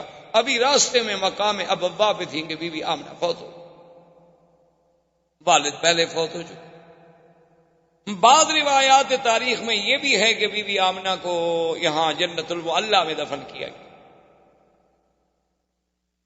اور بعض روایات تاریخ میں یہ بھی ہے کہ ان کو دفن تو کیا گیا مقام ابوا میں۔ ابوا جو ہے مکے اور مدینے کے راستے میں ایک جگہ ہے، لیکن سڑک سے ہٹ کر ہے، اندر پہاڑیوں میں ایک جگہ ہے اور کچا راستہ ہے۔ اور بعض علماء یہ لکھتے ہیں مورخین کہ ابوا میں دفن کیا گیا، وہاں سیل آئی، یعنی پانی آیا بارشوں کا، تو قبر جو تھی وہ کھل گئی، تو پھر ان کو لا کر یہاں منتقل کر دیا گیا، جنت المعلیٰ میں دفن کر دیا گیا۔ تو بعض لوگوں نے روایات کو یوں بھی جمع کیا ہے، بہرحال جمہور کی رائے یہ ہے کہ مقام ابوا پہ دفن کیا گیا، کیونکہ ایک دفعہ حضور صلی اللہ علیہ وسلم، ایک حدیث مبارک میں یہ بات موجود ہے کہ حضور نے فرمایا کہ میں نے اللہ سے بخشش کی دعا مانگی تھی، اس کی تو اجازت نہیں ملی، البتہ مجھے ماں کی قبر پہ جانے کی اجازت ملی، تو حضور صلی اللہ علیہ وسلم اس قبر پہ تشریف لے گئے۔ تو لہذا اگر وہ جنت المعلیٰ میں منتقل ہو جاتی تو پھر وہاں حضور صلی اللہ علیہ وسلم کو جانے کی ضرورت نہیں۔ اب حضور صلی اللہ علیہ وسلم واپس مکے میں آئے۔ اب خدا کی شان دیکھیں کہ باپ تو پہلے فوت ہو چکے تھے، ابھی آپ پیدا نہیں ہوئے، ابھی 6-7 سال کی عمر ہے تو ماں بھی فوت ہو، اور کچھ عرصہ گزرا عبد المطلب بھی فوت ہو گئے۔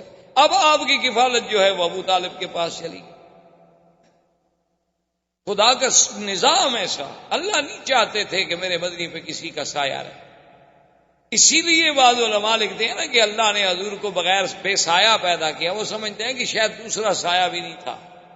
یہ معنی نہیں، معنی یہ ہے کہ جیسے باپ کا ایک سایہ ہوتا ہے، ماں کا ایک سایہ ہوتا ہے، دادے کا ایک سایہ ہوتا ہے، کفالت کرنے والوں کا ایک سایہ ہوتا ہے، اللہ نے ان سب چیزوں سے حضور کو مستثنیٰ کر دیا۔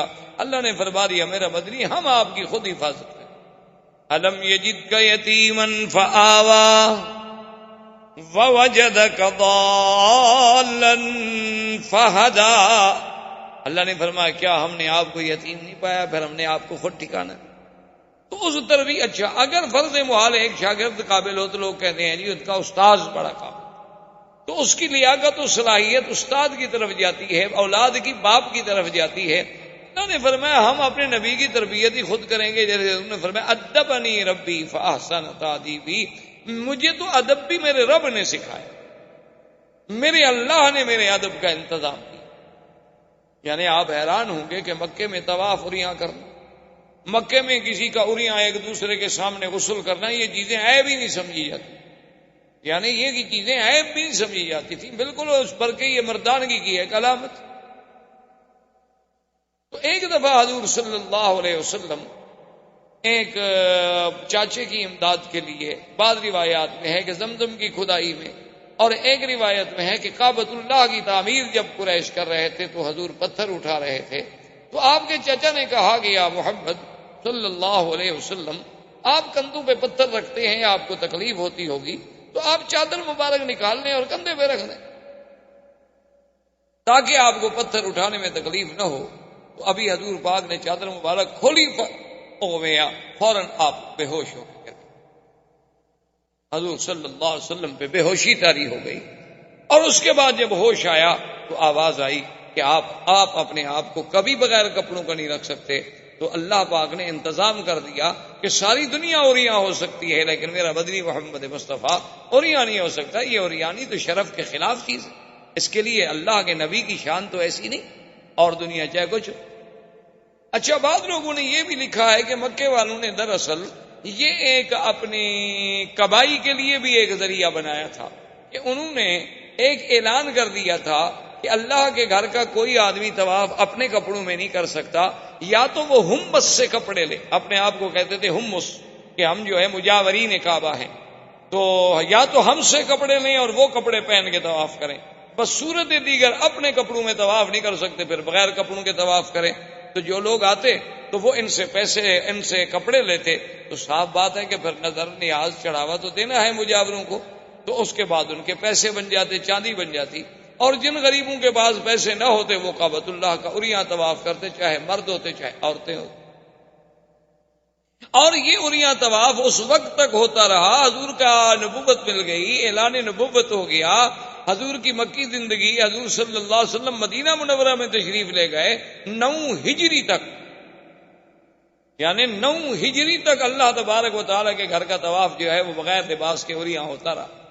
تو 9 ہجری میں حضور صلی اللہ علیہ وسلم نے سیدنا علی ابن ابی طالب رضی اللہ تعالیٰ عنہ کو بھیجا، انہوں نے آ کے اعلان کیا کہ اللہ یطوف بالبیت عریان، خبردار آج کے بعد کوئی اللہ کے گھر کا طواف جو ہے اریاں نہیں کر سکتا، اور خبردار کہ آج کے بعد کوئی مشرک اللہ کے کعبے میں داخل نہیں ہو سکتا۔ تو یہ اعلان جو ہے 9 ہجری کو جا کے، لیکن افسوس سے یہ کہنا پڑتا ہے کہ ہم لوگوں نے اس یعنی اللہ کے نبی کے اعلان کو کیسے بدل دیا کہ جیسے اللہ نے حکم دیا تھا نا بنو اسرائیل کو کہ یوم السبت جو ہے مچھلی کا شکار نہ کریں، تو انہوں نے کیا کیا کہ ندیاں نالے بنا کے حوض بنا دیے کہ پانی اور مچھلی تو حوض میں سبت کو آ جاتی آگے، اور پھٹا ڈال کے دروازہ بند کر دیتے، راستہ بند کر دیتے، پکڑ اتوار کو لیتے، کہتے جی ہم نے ہفتے کو تو شکار نہیں کیا، ہم نے تو اتوار کو پکڑا ہے۔ تو آج کل کے مسلمانوں نے بھی نعوذ باللہ ثم نعوذ باللہ اللہ کے نبی کے اس حکم کو ایسا بدلا کہ لباس تو پہن لیا لیکن وہ عریانی سے بھی زیادہ برا ہے۔ اتنا باریک لباس، اتنا باریک کپڑا، یعنی آپ حیران ہوں گے، اب یہ جس سے ہم یہ غترہ پہنتے ہیں، اس سے اگر عبایا اور پردہ بنایا جائے تو اسے آپ پردہ کہیں گے خدا کے لیے، اسے آپ برقع کہیں گے۔ یعنی یہ تو مزید اپنے حسن کو نکھارنے کا ذریعہ ہے کہ کسی کو اگر کالا رنگ سوٹ کرتا ہے وہ کالے رنگ کا برقع بنا لے گی، کسی کو سفید رنگ سوٹ کرتا ہے، سرخ رنگ سوٹ کرتا ہے، سبز رنگ سوٹ کرتا ہے، جو اس کا میچنگ کلر ہے اس کے مطابق وہ اپنے برقعے بنائے گی، اسی کے مطابق اپنی وہ چہرے پہ ڈالنے والی جھلیاں بنائیں گی، اور اسی طرح پھر آنکھوں کے سوراخ رکھے جائیں گے، پھر ناک کو ظاہر کیا جائے گا۔ یعنی حسن کو اجاگر کرنے کا بہانہ ہے، یہ پردہ نہیں ہے، اس کو کوئی پردہ نہیں کہہ سکتا۔ اسی کے بارے میں سرکار دو عالم نے فرمایا تھا کہ رب قاسیات عاریات، بہت ساری ایسی عورتیں ہوں گی میری امت میں، بظاہر تو وہ لباس پہنے ہوئے ہوں گی لیکن حقیقتاً وہ عریاں ہوں گی، اور اللہ تبارک و تعالیٰ کی ان پہ لعنت برس۔ اسی لیے علماء نے لکھا ہے کہ بعض اوقات ایک آدمی موٹا کپڑا پہنتا ہے، جیسے آپ نے دیکھا جین کے پینٹ پہنی جاتی ہے، لیکن اگر وہ موٹے کپڑے کا سلائی اتنی ٹائٹ ہے کہ ہر عضو نظر آ رہا ہے تو وہ بھی عریاں کے حکم میں، یعنی وہ بھی اسی حکم میں آئے گا کہ جیسے اس نے لباس پہنا ہوا نہ ہو، کہ ہر عضو، اس کے وجود کا ایک ایک حصہ، اس کی یعنی وجود کی سٹائل، اس کے سینہ، اس کے ابار، ہر چیز الگ الگ اگر نظر آ رہی ہے، کپڑا چاہے موٹا ہو تو وہ بھی عریاں کے حکم میں ہوگا کہ رب قاسیات عاریات، کہ بہت ساری عورتیں ایسی ہوں گی کہ جنہوں نے بظاہر تو لباس پہنے ہوئے ہوں گے، یا ایسی جرابیں پہن لینی جو اس کے رنگ سے ملتی ہوں، پتہ ہی نہ لگ سکے کہ اس کے بدن کا رنگ ہے یا ایک باریک سی جراب چڑھی ہوئی ہے اس کے اوپر، ایک ایسا برقع پہنا کہ برقعے سے اور قمیض کے اندر سے جو بنیان کا کلر ہے وہ بھی نظر آ رہا ہو، تو ایسے کپڑے کو آپ کیا کہہ سکتے ہیں کہ یہ کپڑا ساتر ہے؟ یہ کپڑا اس لیے پہنا گیا ہے کہ عورت کا بدن چھپا رہے اور اس پر کسی غیر کی نظر نہ پڑے، یا یہ ایک فیشن ہے کہ مردوں نے اپنا ایک عبایا ڈال لیا، عورت نے ایک سیاہ گاؤن ڈال لیا، بس ختم ہو گئی بات۔ اچھا، بال تو نعوذ باللہ یہ عالم ہے کہ اوپر سے باقاعدہ برقع ہے اور اندر جو ہے منی اسکرٹ ہے، بعض کا اوپر سے برقع ہے اور اندر جو ہے وہی جین پہنے ہوئی ہے مردانہ۔ انا للہ و انا الیہ راجعون۔ تو بہرحال یہ عریانی کا دور چلتا تھا، لیکن اللہ نے حضور پاک صلی اللہ علیہ وسلم کے لیے یہ گوارا نہ کیا، کیونکہ حضور کو ادب سکھانے والے تو اللہ کی ذات تھی۔ اب ابو طالب کی کفالت کا زمانہ آیا تو حضور پاک نے دیکھا کہ میرے چاچے کے لیے بھی غربت کا بڑا دور ہے، سردار تو ہیں لیکن اتنا پیسہ نہیں ہے کہ گھر کا خرچہ بھی چلا سکیں، اس لیے بچے جو تھے ان کے وہ بھی روٹی پر لڑتے تھے، لیکن ایک محمد الرسول اللہ تھے صلی اللہ علیہ وسلم جو کبھی جھگڑا نہیں کیا۔ اور پھر تاریخ آتی ہے کہ تاریخ میں یہ بات موجود ہے کہ ابی طالب کہتے ہیں کہ جب وہ اپنا سفرے پر، جب مائدہ پر، جب دسترخوان پر میرا پیارا بیٹا محمد تشریف لے آتے تو اس تھوڑی سی روٹی میں اتنی برکت ہو جاتی کہ ہم سب پیٹ بھر کے کھا لیتے، اور جس دن حضور نہ آتے تو کسی کو پوری بھی نہ ہوتی۔ تو ابو طالب نے یہ اہتمام کر دیا، اس نے کہا کہ بھئی ایسا کرو کہ حضور کے بغیر تو روٹی کھانی جب تک کہ محمد رسول اللہ تشریف نہ لے۔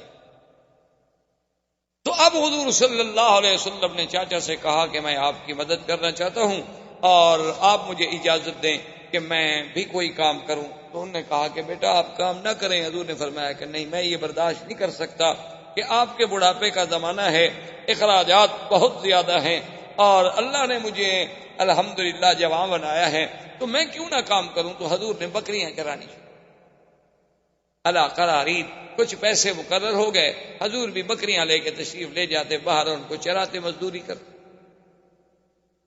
دراصل یہ بکریاں چرانا جو ہے یہ بھی اللہ کی طرف سے تربیت کا ایک حصہ تھا، اور ہر نبی نے بکریاں چرائی، یعنی یہ صفت صرف ہمارے آقا کی نہیں تھی بلکہ اللہ کے جتنے انبیاء گزرے ہیں سب نے بکریاں چرائی۔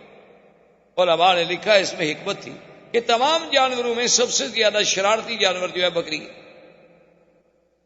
ایک منٹ میں پہاڑ پہ چڑھ جائے گی، ادھر بھاگ جائے گی، ادھر بھاگ جائے گی، ادھر بھاگ جائے گی، تو چرانے والے کے لیے ایک بہت بڑا امتحان ہوتا ہے۔ وہ لا رہا ہے، اچھا باقی جانور جو ہے ایک دفعہ آپ ہانک دیں گے بس چل پڑیں گے، لیکن یہ ادھر بھاگ رہی ہے، ادھر بھاگ رہی ہے۔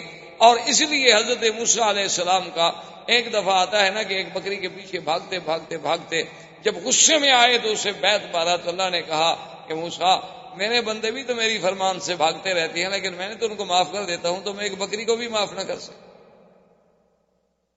دیکھو میرے بندے بھی تو روزانہ میرے حکم سے کہاں بھاگتے ہیں، میں ادھر کہتا ہوں ادھر جاتے ہیں، میں مسجد کا کہتا ہوں ادھر چلے جاتے ہیں، میں قرآن کا کہتا ہوں وہ بائبل کی طرف جاتے ہیں، میں نماز کا کہتا ہوں تو وہ فلم دیکھنے چلے جاتے ہیں، لیکن پھر بھی میں نے ان کو کبھی ایسا تو نہیں مارا، کیونکہ اگر اللہ ہمارے جرم پہ ہمیں مارنے پہ آ جائے تو پھر تو ہم زمین پہ چل ہی نہیں سکتے۔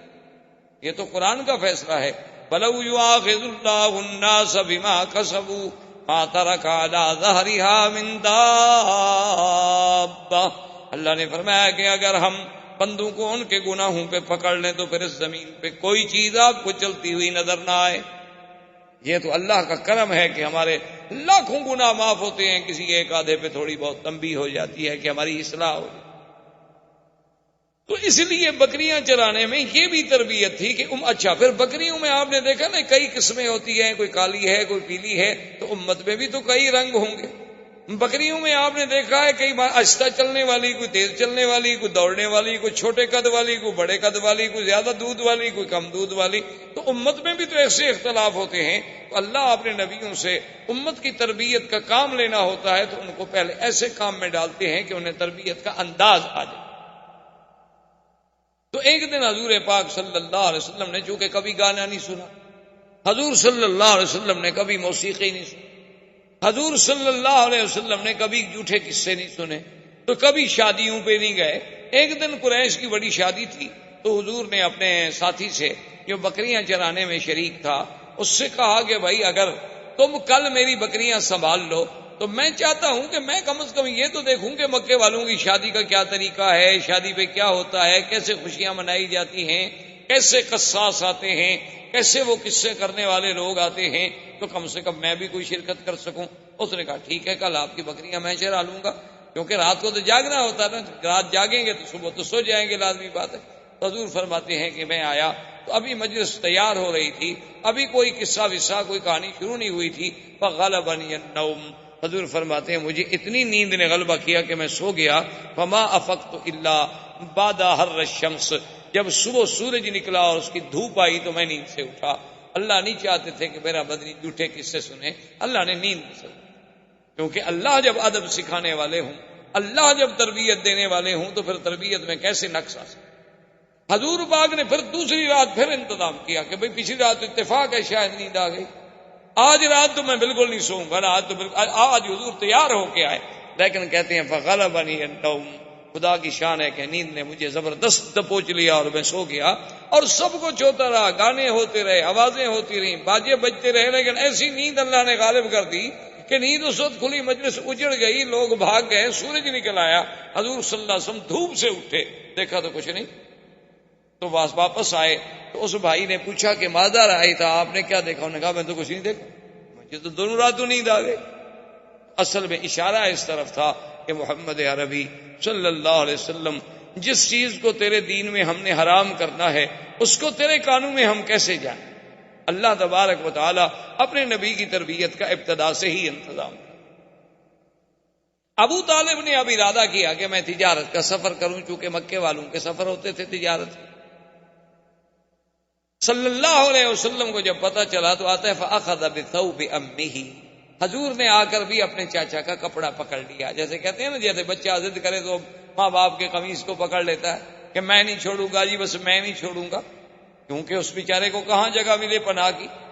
تو حضور صلی اللہ علیہ وسلم اخذ بثوب امہ، اپنے چاچے کے کپڑے کو پکڑ لیا، کہنے لگے کہ مجھے بھی آپ ساتھ لے جائیں. انہوں نے کہا سفر ہے، شام تک جانا ہے، اتنا طویل سفر ہے اونٹوں کا، میں تو آپ کی وجہ سے آپ کو نہیں لے جا رہا کہ آپ کو تکلیف ہوگی. انہوں نے کہا میں نہیں چاہتا کہ آپ اکیلے جائیں، میں ضرور جاؤں. فرض ابو طالب بھی راضی ہو گئے، کہا چلے. جب ابو طالب آپ کو قافلے میں لے کے چلے اور قافلہ تو خوب شام یعنی شام کے قریب پہنچا، جہاں سے شام کی ابتدا شروع ہو جاتی ہے، یعنی نشانیاں علامات امارات شروع ہو جاتی ہیں، تو وہاں ایک دیر تھا. دیر کہتے ہیں سومیا، جسے آپ کہہ لیں مندر یا عیسائیوں کا گرجا. یہ سبا میں ہوتے ہیں، آپ نے دیکھے ہر ملک میں، اب تو ہر جگہ ہے. عیسائیوں کے مثلاً ہندوؤں کے مندر کہلاتے ہیں، عیسائیوں کے کلیسا یا گرجا کہلاتے ہیں. اللہ کی شان ہے. ویسے اردو میں نام اس کا بڑا عجیب ہے، گرجا، یعنی آپ اس کو ذرا آرام سے پڑھیں نا، گرجا. ویسے اللہ کی رحمت سے اب گر بھی رہے ہیں، ہزاروں ایسے ہیں جو بک گئے اور اس میں مسلمانوں کی مسجدیں مدرسے قائم ہو گئے. تو گر جانے کا معنی یہ تو نہیں ہوتا کہ حقیقت عبارت گر جائے، جب بدل گئی تو گویا گر گئی، اس کی بات تو ختم ہو گئی. تو بہرحال یہ ایک یعنی لطیفہ ہے کہ بعض آدمیوں کا نام ایسے ہوتا ہے نا جی، جیسے وہ ہمارے خواجہ صاحب تھے نا، وہ فوت ہو گئے، خواجہ محمد تو زندہ ہیں، اللہ کرے زندہ ہوں، جماعت اسلامی کے خواجہ طفیل بہت پرانے ان کے لیڈر ہیں. تو وہ ہمارے ایک ساتھی تھے، تو وہ جب ان کی بات ہوتی نا تو الیکشن میں ان کا مقابلہ، آپس میں ایک دوسرے کے مقابلے میں کھڑے ہوتے، تو وہ کہتے نا کہ خواجہ تو فیل، یعنی طفیل جلدی سے کہیں تو پھر تو طفیل بنے گا، اگر ایسا کہیں تو فیل، تمہارے تو نام میں فیل ہے، تم نے کیا جیتنا ہے، تو فیل. تو اس لیے بعض چیزیں ایسی ہوتی ہیں کہ جن کی ادائیگی میں حروف سے ترجمے بگڑ جاتے ہیں اور معنی بدل جاتے ہیں. بہر صورت تو وہ جناب جب دیر میں پہنچے تو وہاں ایک راہب تھا، اور وہ کبھی اس دیر سے، اس سومیا سے، اس کلیسا سے باہر نہیں. اب یہ پہلی دفعہ تھی ابو طالب کے دور میں، جب یہ سفر پہ گئے تو ان کی زندگی میں یہ پہلا واقعہ تھا. یعنی اس سے پہلے کبھی ایسا نہیں ہوا کہ وہ راہب جو ہے وہ باہر نکلا ہو، لیکن وہ راہب باہر بھی آیا، اور آنے کے بعد اس نے یہ بھی کیا کہ اعلان کیا کہ بھئی تمام مکے کا جو قافلہ ہے ان سب کو میری طرف سے دعوت. ابو طالب حیران کہ یہ تو راہب کبھی باہر نہیں آیا اور آج ہمیں دعوتیں ہو رہی ہیں، بات کیا ہے؟ اور راہب نے اپنے سب چھوٹے چھوٹے جو اس کے تھے نا نیچے کام کرنے والے چھوٹے راہب، تو ان کو کہا کہ بھئی اعلیٰ سے اعلیٰ کھانے کا انتظام کرو، اور اتنا کھانے کا انتظام کرو کہ پورے قافلے کو کھلاؤ، اور ہر آنے جانے والے کو، گزرنے والے کو، بستی والوں کو، سب کو کھلاؤ، اور کسی چیز کی کمی نہیں ہونی چاہیے، اور خود کھڑے ہو کے نگرانی کرو. کھانے کا انتظام ہو گیا بڑی لمبی تفصیل میں. اب جناب جب کھانے کا وقت آ گیا تو راہب ایک کو غور سے دیکھ رہا ہے، اور اس کے بعد اس نے پوچھا ابو طالب سے کہ حل ترکتم احدن، کسی کو چھوڑ کے آئے ہو، کوئی بندہ رہ تو نہیں گیا؟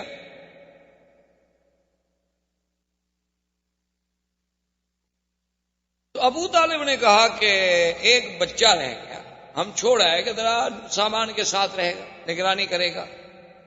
اس نے کہا عجیب بات، بھائی میں نے سب کو دعوت دی تھی، بچے کو چھوڑ آنے کا کیا مطلب؟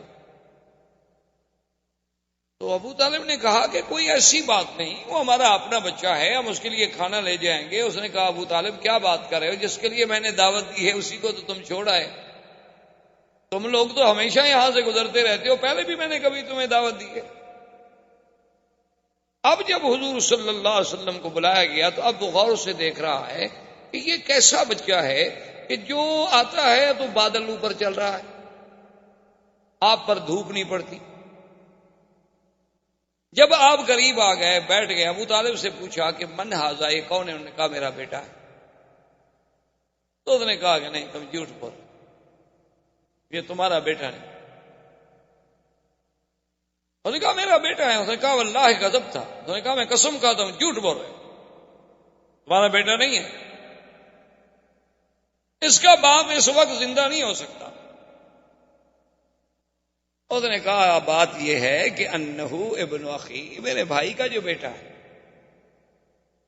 تو وہ میرا ہی بیٹا ہوا. اس نے کہا نہیں، میں سیدھی بات کروں کہ اس کا باپ مر گیا. اس نے کہا ہاں اس کا باپ مر گیا. اس نے کہا ہاں پھر ٹھیک. اب اس نے حضور صلی اللہ علیہ وسلم سے کہا کہ آپ کا اسم گرامی، آپ نے فرمایا میرا نام محمد ہے. فرمایا اقسمک باللات والعزیٰ، میں تمہیں لات و عزیٰ کی قسم دیتا ہوں. حالانکہ وہ نصرانی تھے، وہ نہیں لات عزیٰ کو مانتے، لیکن مکے والے چونکہ مانتے تھے نا لات و عزیٰ کو، اس لیے قاعدہ ہوتا ہے نا کہ جو آدمی جس کو مانتا ہو آدمی کہتا ہے یار چلو تمہیں اس کی قسم. تو اس نے کہا اقسمک باللات والعزیٰ، میں تمہیں لات و عزیٰ کی قسم دیتا ہوں کہ جو میں تم سے پوچھوں سچ بتاؤ. حضور نے فرمایا لا تقسمنی باللات والعزیٰ، خبردار مجھے پھر نہ کہنا لات و عزیٰ کی قسم. انی ابغضہم اشد البغض، ساری دنیا میں مجھے سب سے زیادہ بغض اگر ہے تو ان بتوں سے. اب ابو طالب بھی حیران ہے اور راہب بھی حیران ہے کہ اتنے جوش سے، اور ابھی تو حضور صلی اللہ علیہ وسلم کی ابتدائی عمر مبارک. تو اس نے کہا کہ اچھا محمد صلی اللہ علیہ وسلم ناراض، انی اقسمک باللہ، میں تمہیں اللہ کی قسم. آپ نے فرمایا فسا، اگر تم اللہ کی قسم دیتے تو پوچھو کیا پوچھو. اس نے کہا مجھے یہ بتاؤ تم نے کبھی خواب دیکھے ہیں؟ حضور نے فرمایا دیکھے. ان خوابوں میں تم نے کیا کیا دیکھا؟ حضور صلی اللہ علیہ وسلم نے کچھ باتیں بتلا دی. اس نے کہا حضور صلی اللہ علیہ وسلم سے کہ تم نے اپنے دوران رضاعت کے جو کچھ عرصہ مکمل کیا اس کے بعد بھی کوئی واقعہ پیش آیا؟ تو آپ نے فرمایا ہاں ایسے آیا تھا کہ میرا سینہ مبارک کھولا گیا. یعنی وہ واقعہ حضور صلی اللہ علیہ وسلم. تو اس نے کہا کہ یا محمد ہے تو بڑی گستاخی، لیکن میں مجبور، اگر تم مجھے اجازت دو تو میں تمہاری پشت دیکھ سکتا ہوں. تو آپ نے فرمایا کوئی بات نہیں، جب تم نے مجھ سے اللہ کے نام پر کہا ہے تو دیکھو. جب آیا تو اس نے دیکھا کہ بین کتفیہ، دو کندھوں کے درمیان میں ایک جگہ جو تھا نا جی ایسے وہ گوشت کا حصہ مبارک تھا جیسے ایک مہر مبارک ہو اس کا، اور اس کے اوپر بھی بال، اس ٹکڑے پر، اس گوشت کے اس ٹکڑے پر بھی بال مبارک تھے. بلکہ حدیث میں ایسے آتا ہے کہ عرف الدیک، حدیث مبارک میں یہ لفظ بھی موجود ہیں کہ ان بالوں کی ترتیب بھی ایسی تھی جیسے مرغے کے اوپر آپ نے دیکھا نا جی اس کے اوپر جو بال کھڑے ہوتے ہیں بڑے ترتیب میں، اسی طرح وہ بال مبارک تھے. اور ادھر ادھر اس کے خال تھے، اس سیاہ تل جسے آپ کہتے ہیں اس کے ارد گرد تل تھے. جب اس نے دیکھا فقبل یدیہ ورجلہ، وہ تو حضور کے پاؤں پہ گر گئے. اس نے ہاتھ چومے، پاؤں چوما. اس نے کہا ھذا نبی ھذہ الامہ. اس نے کہا ابی طالب ایک بات سنو، ان کو شام مت لے جاؤ.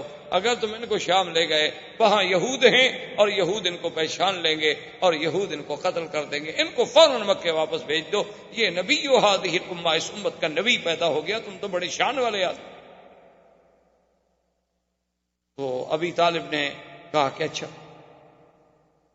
اب اس کے بعد جب دعوت ختم ہو گئی اور حضور صلی اللہ علیہ وسلم تشریف لے آئے تو جب درخت کے نیچے جا کے بیٹھنے لگے تو اس راہب نے ابو طالب سے کہا کہ درخت کی ٹہنیوں پہ غور کرو. اس نے جب غور کیا تو ابو طالب کہتے ہیں مجھے بھی معلوم ہوا کہ وہ ٹہنیاں مل کے سایہ گہرا کر رہی ہیں حضور صلی اللہ علیہ وسلم پہ. جو علیحدہ علیحدہ کھڑی تھی وہ جلدی جلدی جڑ گئیں، مل گئیں تاکہ حضور صلی اللہ علیہ وسلم پر سایہ مبارک جو ہے وہ ٹھیک ہو جائے.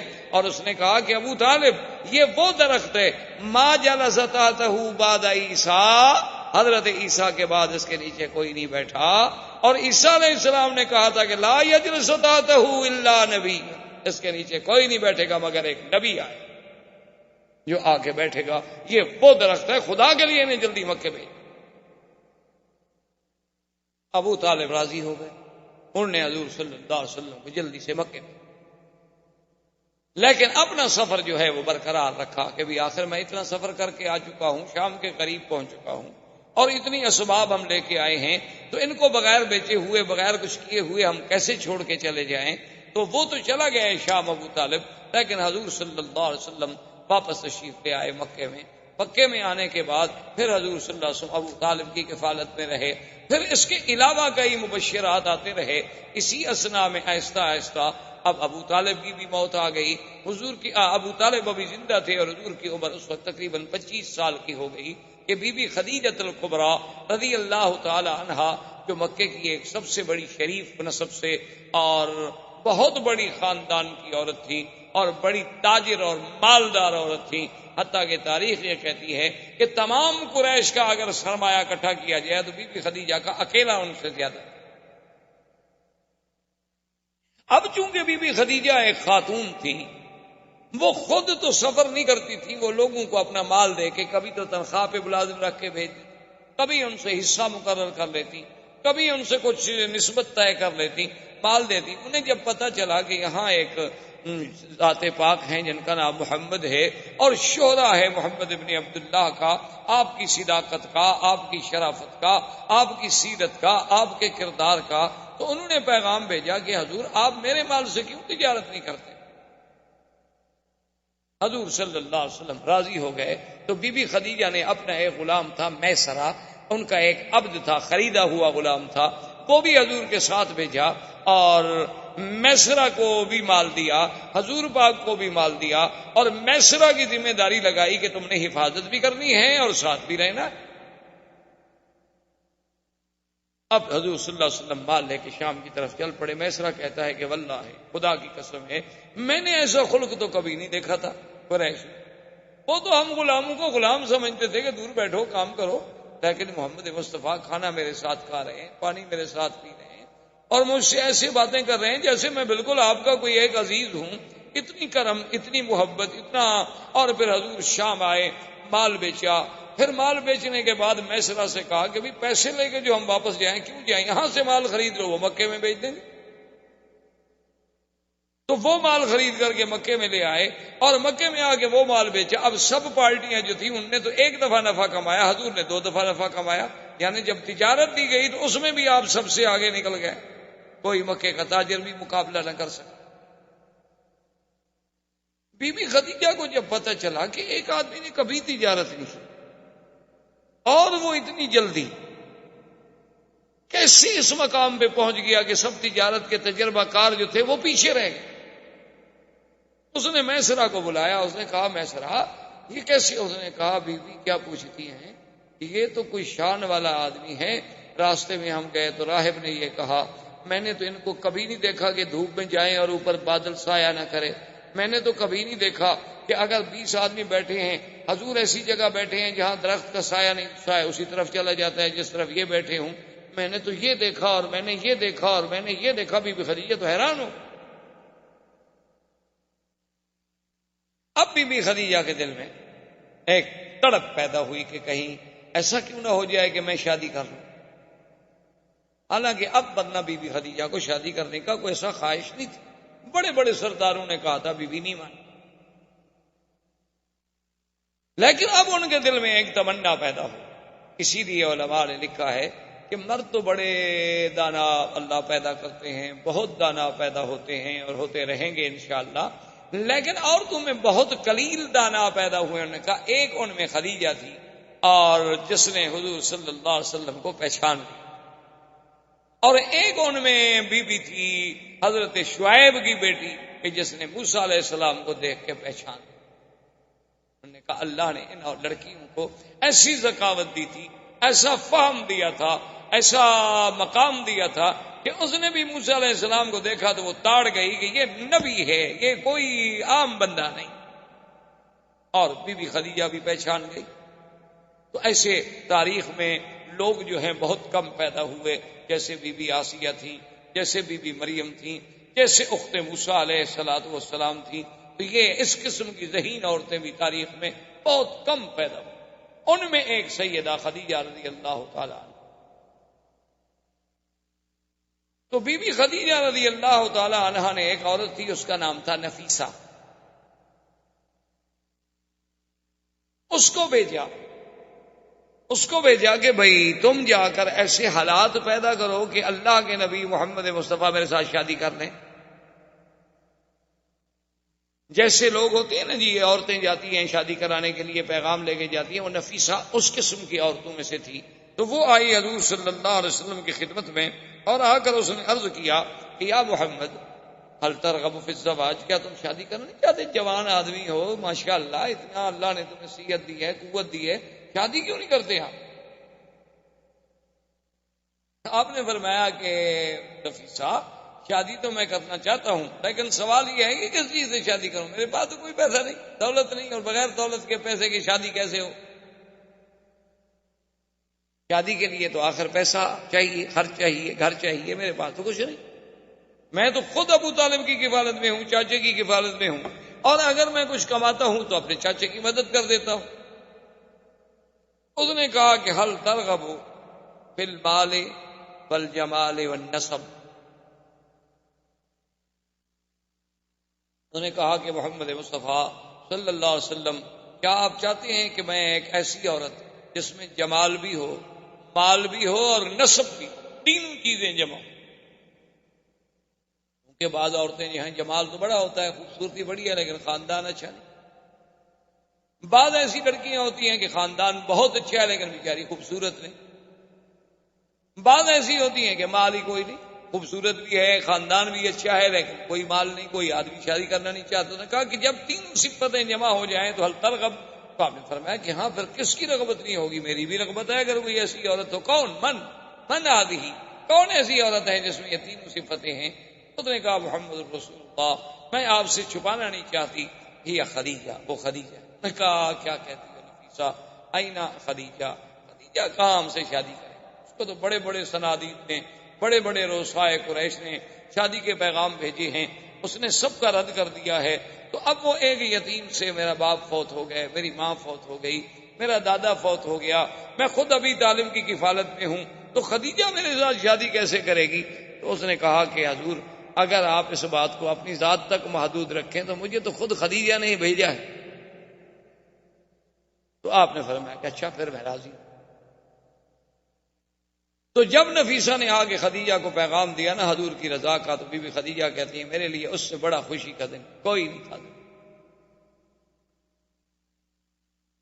کیونکہ پہلے میں حالات تو سن چکی اور میں ساری علامات سے کسی نتیجے پر تو پہنچ چکی تھی کہ یہ کوئی نرالی شان والا بچہ ہے، جوان ہے۔ تو بی بی خدیجہ راضی ہوئیں۔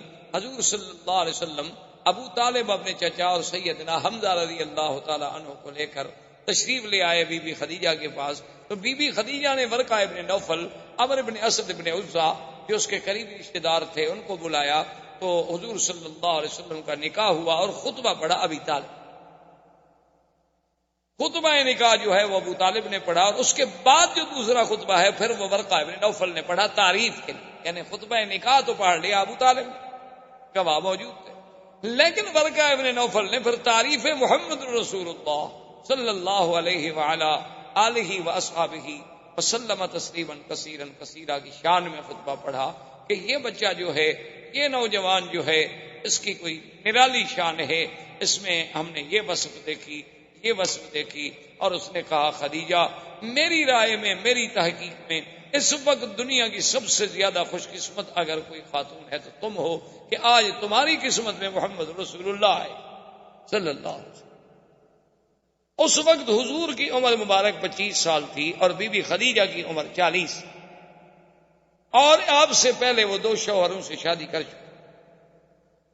اللہ کی شان ہے کہ حضور صلی اللہ علیہ وسلم کو جو اللہ نے اولاد دی ہے، تقریباً ما سوا ایک بچے کے سب جو ہیں وہ بی بی خدیجہ سے۔